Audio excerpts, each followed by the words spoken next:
सियावर रामचंद्र की, सियावर रामचंद्र की जय सिया राम। उत्तर प्रदेश की राज्यपाल आनंदीबेन पटेल, राष्ट्रीय स्वयंसेवक संघ के परम पूजनीय सरसंघ चालक डॉक्टर मोहन भागवत जी, उत्तर प्रदेश के मुख्यमंत्री योगी आदित्यनाथ जी, श्री राम जन्मभूमि तीर्थ क्षेत्र ट्रस्ट के अध्यक्ष पूज्य महंत नृत्य गोपाल दास जी, पूज्य संत समाज, यहां पधारे सभी भक्तगण, देश और दुनिया से इस ऐतिहासिक पल के साक्षी बन रहे कोटि कोटि राम भक्त, देवी और सज्जनों, आज अयोध्या नगरी भारत की सांस्कृतिक चेतना के एक और उत्कर्ष बिंदु की साक्षी बन रही है। आज संपूर्ण भारत, संपूर्ण विश्व राममय है।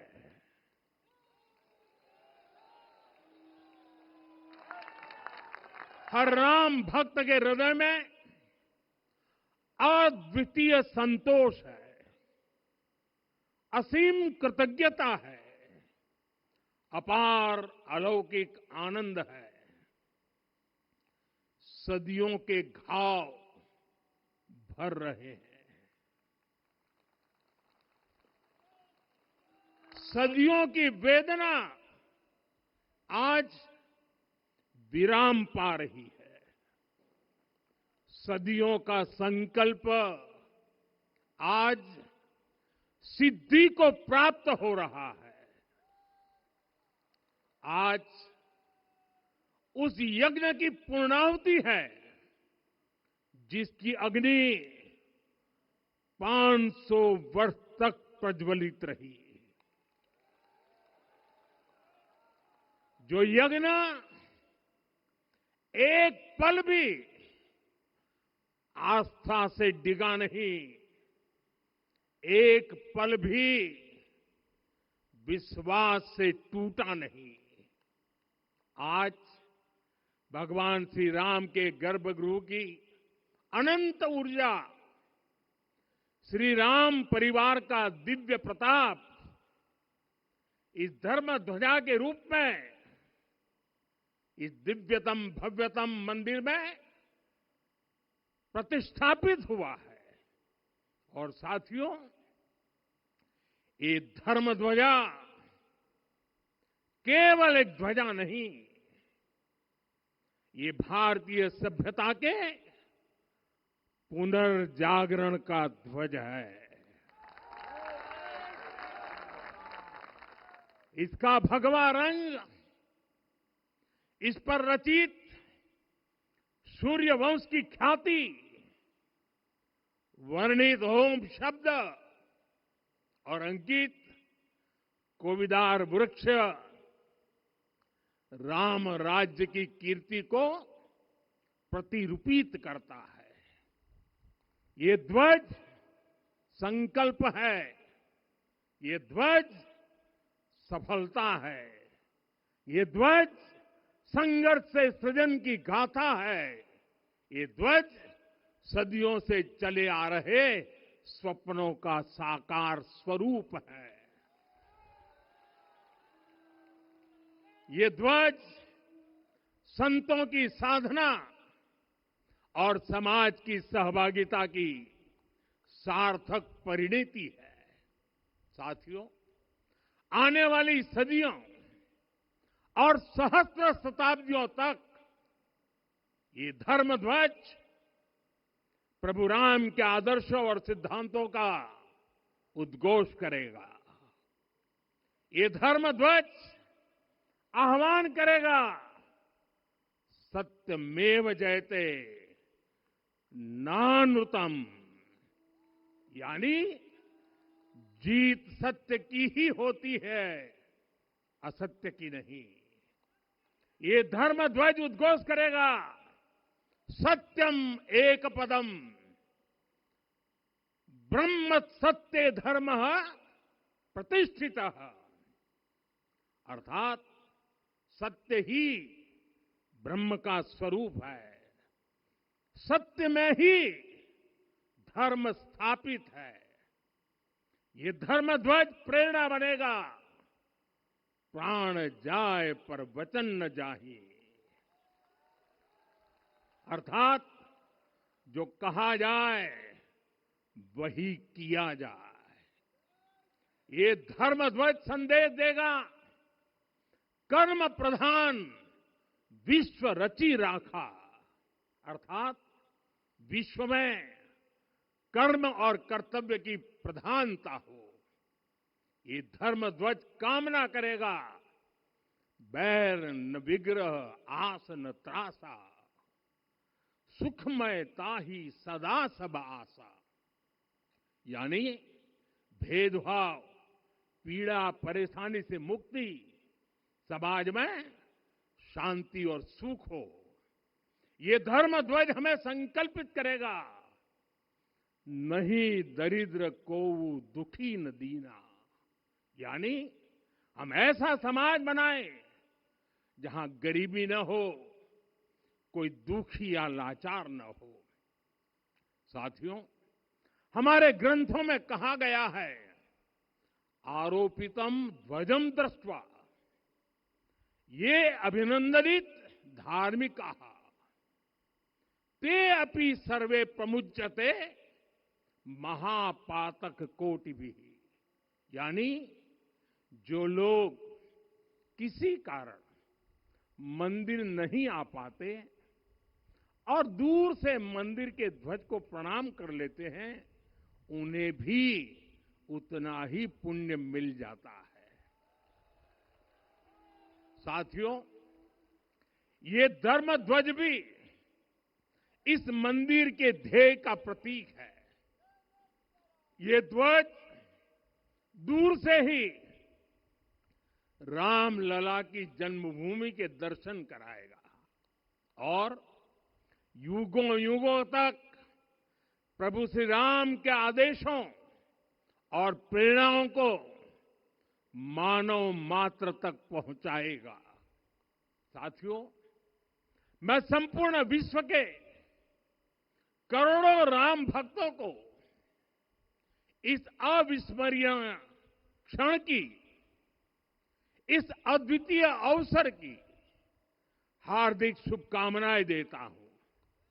मैं आज उन सभी भक्तों को भी प्रणाम करता हूं, हर उस दानवीर का भी आभार व्यक्त करता हूं जिसने राम मंदिर निर्माण के लिए अपना सहयोग दिया।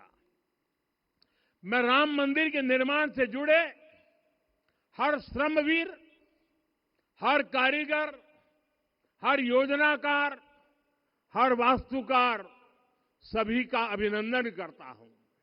साथियों, अयोध्या वह भूमि है जहां आदर्श आचरण में बदलते हैं।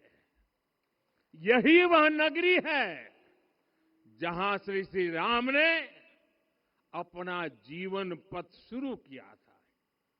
इसी अयोध्या ने संसार को बताया कि एक व्यक्ति कैसे समाज की शक्ति से, उसके संस्कारों से पुरुषोत्तम बनता है। जब श्री राम अयोध्या से वनवास को गए तो वे युवराज राम थे, लेकिन जब लौटे तो मर्यादा पुरुषोत्तम बनकर के आए और उनके मर्यादा पुरुषोत्तम बनने में महर्षि वशिष्ठ का ज्ञान, महर्षि विश्वामित्र की दीक्षा, महर्षि अगस्त्य का मार्गदर्शन, निषाद राज की मित्रता, मां शबरी की ममता, भक्त हनुमान का समर्पण, इन सब की अनगिनत ऐसे लोगों की महत्वपूर्ण भूमिका रही है। साथियों, विकसित भारत बनाने के लिए भी समाज की इसी सामूहिक शक्ति की आवश्यकता है। मुझे बहुत खुशी है कि राम मंदिर का दिव्य प्रांगण भारत के सामूहिक सामर्थ्य की भी चेतना स्थली बन रहा है। यहां 7 मंदिर बने हैं। यहां माता शबरी का मंदिर बना है, जो जनजातीय समाज के प्रेम भाव और आतिथ्य परंपरा की प्रतिमूर्ति है। यहां निषादराज का मंदिर बना है। ये उस मित्रता का साक्षी है जो साधन नहीं, साध्य को, उसकी भावना को पूजती है। यहां एक ही स्थान पर माता अहिल्या है, महर्षि वाल्मीकि है, महर्षि वशिष्ठ है, महर्षि विश्वामित्र है, महर्षि अगस्त्य है और संत तुलसीदास है। रामलला के साथ साथ इन सभी ऋषियों के दर्शन भी यहीं पर होते हैं। यहां जटायु जी और गिलहरी की मूर्तियां भी है, जो बड़े संकल्पों की सिद्धि के लिए हर छोटे से छोटे प्रयास के महत्व को दिखाती है। मैं आज हर देशवासी से कहूंगा कि वो जब भी राम मंदिर आए तो सप्त मंदिर के दर्शन भी अवश्य करें। ये मंदिर हमारी आस्था के साथ साथ मित्रता, कर्तव्य और सामाजिक सद्भाव के मूल्यों को भी शक्ति देते हैं। साथियों, हम सब जानते हैं हमारे राम भेद से नहीं, भाव से जुड़ते हैं। उनके लिए व्यक्ति का कुल नहीं, उसकी भक्ति महत्वपूर्ण है।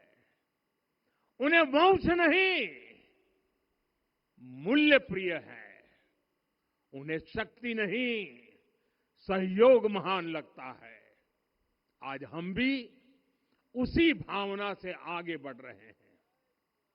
पिछले 11 वर्षों में महिला, दलित, पिछड़े, अति पिछड़े, आदिवासी, वंचित, किसान, श्रमिक, युवा, हर वर्ग को विकास के केंद्र में रखा गया है।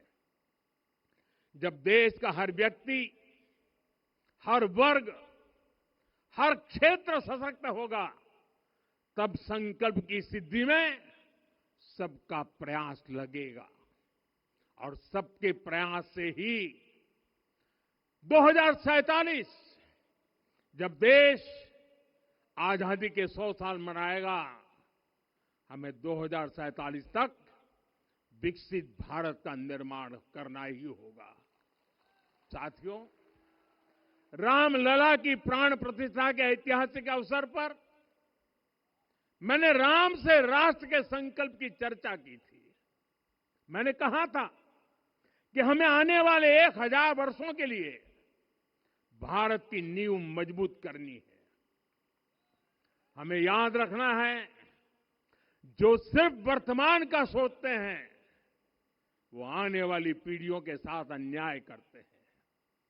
हमें वर्तमान के साथ साथ भावी पीढ़ियों के बारे में भी सोचना है, क्योंकि हम जब नहीं थे ये देश तब भी था, जब हम नहीं रहेंगे ये देश तब भी रहेगा। हम एक जीवंत समाज है, हमें दूरदृष्टि के साथ ही काम करना होगा। हमें आने वाले दशकों, आने वाली सदियों को ध्यान में रखना ही होगा। और साथियों, इसके लिए भी हमें प्रभु राम से सीखना होगा। हमें उनके व्यक्तित्व को समझना होगा। हमें उनके व्यवहार को आत्मसात करना होगा। हमें याद रखना होगा, राम यानी आदर्श, राम यानी मर्यादा, राम यानी जीवन का सर्वोच्च चरित्र, राम यानी सत्य और पराक्रम का संगम।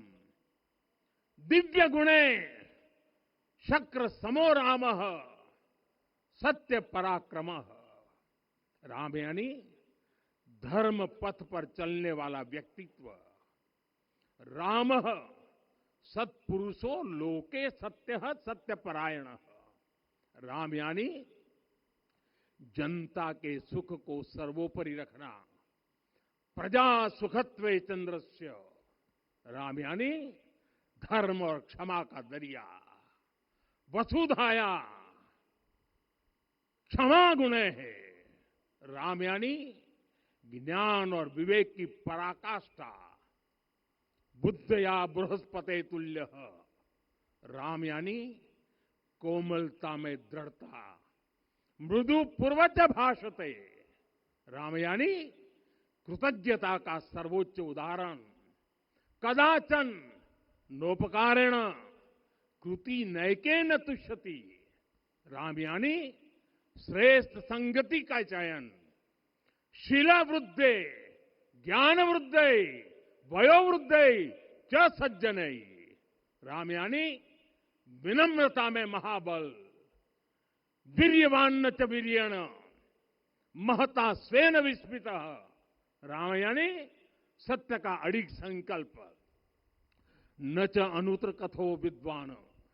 राम यानी जागरूक, अनुशासित और निष्कपट मन। निस्तिंद्र अपम्रत च स्वदोष परदोषवित। साथियों, राम सिर्फ एक व्यक्ति नहीं, राम एक मूल्य है, एक मर्यादा है, एक दिशा है। अगर भारत को साल 2047 तक विकसित बनाना है, अगर समाज को सामर्थ्यवान बनाना है, तो हमें अपने भीतर राम को जगाना होगा। हमें अपने भीतर के राम की प्राण प्रतिष्ठा करनी होगी। और इस संकल्प के लिए आज से बेहतर दिन और क्या हो सकता है। साथियों, 25 नवंबर का यह ऐतिहासिक दिन अपनी विरासत पर गर्व का एक और अद्भुत क्षण लेकर आया है। इसकी वजह है धर्म ध्वजा पर अंकित कोविदार वृक्ष। ये कोविदार वृक्ष इस बात का उदाहरण है कि जब हम अपनी जड़ों से कट जाते हैं तो हमारा वैभव इतिहास के पन्नों में दब जाता है। साथियों, जब भरत अपनी सेना के साथ चित्रकूट पहुंचे तो लक्ष्मण ने दूर से ही अयोध्या की सेना को पहचान लिया। ये कैसे हुआ, इसका वर्णन वाल्मीकि जी ने किया है। और वाल्मीकि जी ने क्या वर्णन किया है? उन्होंने कहा है, विराजित उद्गत स्कंधम कोविदार ध्वजः रथे।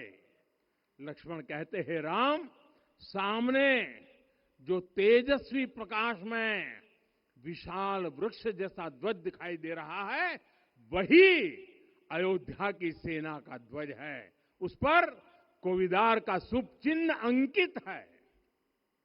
साथियों, आज जब राम मंदिर के प्रांगण में कोविदार फिर से प्रतिष्ठित हो रहा है, यह केवल एक वृक्ष की वापसी नहीं है, यह हमारी स्मृति की वापसी है, हमारी अस्मिता का पुनर्जागरण है, हमारी स्वाभिमानी सभ्यता का पुनः उद्घोष है। कोविदार वृक्ष हमें याद दिलाता है कि जब हम अपनी पहचान भूलते हैं तो हम स्वयं को खो देते हैं, और जब पहचान लौटती है तो राष्ट्र का आत्मविश्वास भी लौट आता है। और इसलिए मैं कहता हूं, देश को आगे बढ़ना है तो अपनी विरासत पर गर्व करना होगा। साथियों, अपनी विरासत पर गर्व के साथ साथ एक और बात भी महत्वपूर्ण है, और वो है गुलामी की मानसिकता से पूरी तरह मुक्ति। आज से 190 साल पहले 190 साल पहले साल 1835 में 1835 में मैकाले नाम के एक अंग्रेज ने भारत को अपनी जड़ों से उखाड़ने के बीज बोए थे। मैकाले ने भारत में मानसिक गुलामी की नींव रखी थी। 10 साल बाद यानी 2035 में उस अपवित्र घटना को 200 वर्ष पूरे हो रहे हैं। कुछ दिन पहले मैंने एक कार्यक्रम में आग्रह किया था कि हमें आने वाले 10 वर्षों तक उस 10 वर्षों का लक्ष्य लेकर चलना है कि भारत को गुलामी की मानसिकता से मुक्त करके रहेंगे। साथियों, सबसे बड़ा दुर्भाग्य यह है कि मैकाले ने जो कुछ सोचा था उसका प्रभाव कहीं व्यापक हुआ। हमें आजादी मिली, लेकिन हीन भावना से मुक्ति नहीं मिली।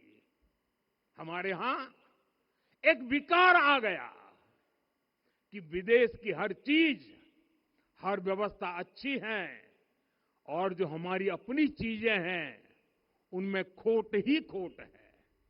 साथियों, गुलामी की यही मानसिकता है जिसने लगातार यह स्थापित किया।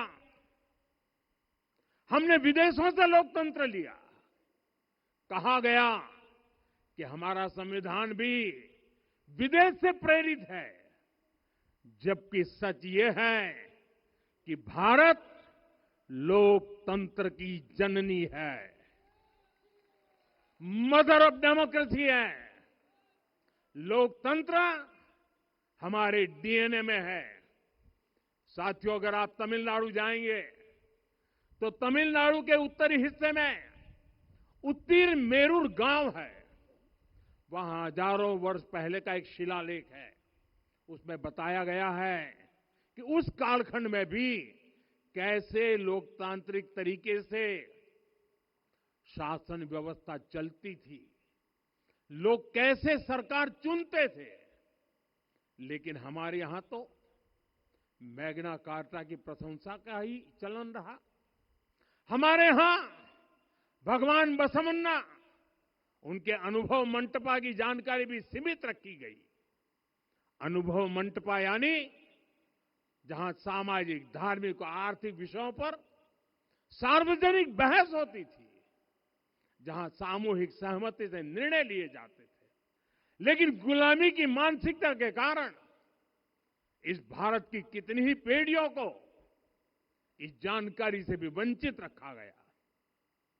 साथियों, हमारी व्यवस्था के हर कोने में गुलामी की इस मानसिकता ने डेरा डाला हुआ था। अब याद करिए, भारतीय नौसेना का ध्वज सदियों तक उस ध्वज पर ऐसे प्रतीक बने रहे जिनका हमारी सभ्यता, हमारी शक्ति, हमारी विरासत से कोई संबंध नहीं था। अब हमने नौसेना के ध्वज से गुलामी के हर प्रतीक को हटाया है। हमने छत्रपति शिवाजी महाराज की विरासत को स्थापित किया है। और ये सिर्फ एक डिजाइन में बदलाव नहीं हुआ, ये मानसिकता बदलने का क्षण था। ये वो घोषणा थी कि भारत अब अपनी शक्ति अपने प्रतीकों से परिभाषित करेगा, न कि किसी और की विरासत से। और साथियों, यही परिवर्तन आज अयोध्या में भी दिख रहा है। साथियों, ये गुलामी की मानसिकता ही है जिसने इतने वर्षों तक रामत्व को नकारा है। भगवान राम अपने आप में एक वैल्यू सिस्टम है। ओरछा के राजा राम से लेकर रामेश्वरम के भक्त राम तक और शबरी के प्रभु राम से लेकर मिथिला के पाहुन राम जी तक भारत के हर घर में, हर भारतीय के मन में और भारतवर्ष के हर कण कण में राम है। लेकिन गुलामी की मानसिकता इतनी हावी हो गई कि प्रभु राम को भी काल्पनिक घोषित किया जाने लगा। साथियों, अगर हम ठान ले अगले 10 साल में मानसिक गुलामी से पूरी तरह मुक्ति पा लेंगे और तब जाकर के ऐसी ज्वाला प्रज्वलित होगी, ऐसा आत्मविश्वास बढ़ेगा कि 2047 तक विकसित भारत का सपना पूरा होने से भारत को कोई रोक नहीं पाएगा। आने वाले 1000 वर्ष के लिए भारत की नींव तभी सशक्त होगी जब मैकाले की गुलामी के प्रोजेक्ट को हम अगले 10 साल में पूरी तरह ध्वस्त करके दिखा देंगे। साथियों, अयोध्या धाम में रामलला का मंदिर परिसर भव्य से भव्यतम हो रहा है और साथ ही अयोध्या को संवारने का काम लगातार जारी है। आज अयोध्या फिर से वह नगरी बन रही है जो दुनिया के लिए उदाहरण बनेगी। त्रेता युग की अयोध्या ने मानवता को नीति दी। 21वीं सदी की अयोध्या मानवता को विकास का नया मॉडल दे रही है। तब अयोध्या मर्यादा का केंद्र थी, अब अयोध्या विकसित भारत का मेरुदंड बनकर उभर रही है। साथियों, भविष्य की अयोध्या में पौराणिकता और नूतनता का संगम होगा। सरयू जी की अमृत धारा और विकास की धारा एक साथ बहेगी। यहां आध्यात्म और आर्टिफिशियल इंटेलिजेंस दोनों का तालमेल दिखेगा। राम पथ, भक्ति पथ और जन्मभूमि पथ से नई अयोध्या के दर्शन होते हैं। अयोध्या में भव्य एयरपोर्ट है। अयोध्या में आज शानदार रेलवे स्टेशन है। वंदे भारत और अमृत भारत एक्सप्रेस जैसी ट्रेनें अयोध्या को बाकी देश से जोड़ रही हैं। अयोध्या वासियों को सुविधाएं मिले, उनके जीवन में समृद्धि आए, इसके लिए निरंतर काम चल रहा है। साथियों, जब से प्राण प्रतिष्ठा हुई है तब से लेकर आज तक करीब करीब 45 करोड़ श्रद्धालु यहां दर्शन के लिए आ चुके हैं। ये वो पवित्र भूमि है जहां 45 करोड़ लोगों के चरण रज पड़े हैं और इससे अयोध्या और आसपास के लोगों की आय में आर्थिक परिवर्तन आया है, वृद्धि हुई है। कभी अयोध्या विकास के पैमानों में बहुत पीछे थी, आज अयोध्या नगरी यूपी के अग्रणी शहरों में से एक बन रही है। साथियों, 21वीं सदी का आने वाला समय बहुत महत्वपूर्ण है। आजादी के बाद के 70 साल में भारत विश्व की 11वीं सबसे बड़ी अर्थव्यवस्था बना। 70 साल में 11वीं। लेकिन पिछले 11 साल में ही भारत विश्व की 5वीं सबसे बड़ी अर्थव्यवस्था बन चुका है। और वो दिन दूर नहीं जब भारत विश्व की 3री सबसे बड़ी अर्थव्यवस्था भी बन जाएगा। आने वाला समय नए अवसरों का है, नई संभावनाओं का है और इस अहम कालखंड में भी भगवान राम के विचार ही हमारी प्रेरणा बनेंगे। जब श्री राम के सामने रावण विजय जैसा विशाल लक्ष्य था, तब उन्होंने कहा था, सौरज धीरज ते ही रथ चाका, सत्यशील दृढ़ ध्वज पताका, बल विवेक दम परहित गोरे, क्षमा कृपा समता रजु जोरे। यानी रावण पर विजय पाने के लिए जो रथ चाहिए, शौर्य और धैर्य उसके पहिए हैं, उसकी ध्वजा सत्य और अच्छे आचरण की है, बल विवेक संयम और परोपकार इस रथ के घोड़े हैं, लगाम के रूप में क्षमा दया और समता है जो रथ को सही दिशा में रखते हैं। साथियों, विकसित भारत की यात्रा को गति देने के लिए ऐसा ही रथ चाहिए, ऐसा रथ जिसके पहिए शौर्य और धैर्य हो, यानी चुनौतियों से टकराने का साहस भी हो और परिणाम आने तक दृढ़ता से डटे रहने का धैर्य भी हो। ऐसा रथ जिसकी ध्वजा सत्य और सर्वोच्च आचरण हो, यानी नीति नियत और नैतिकता से समझौता कभी न हो।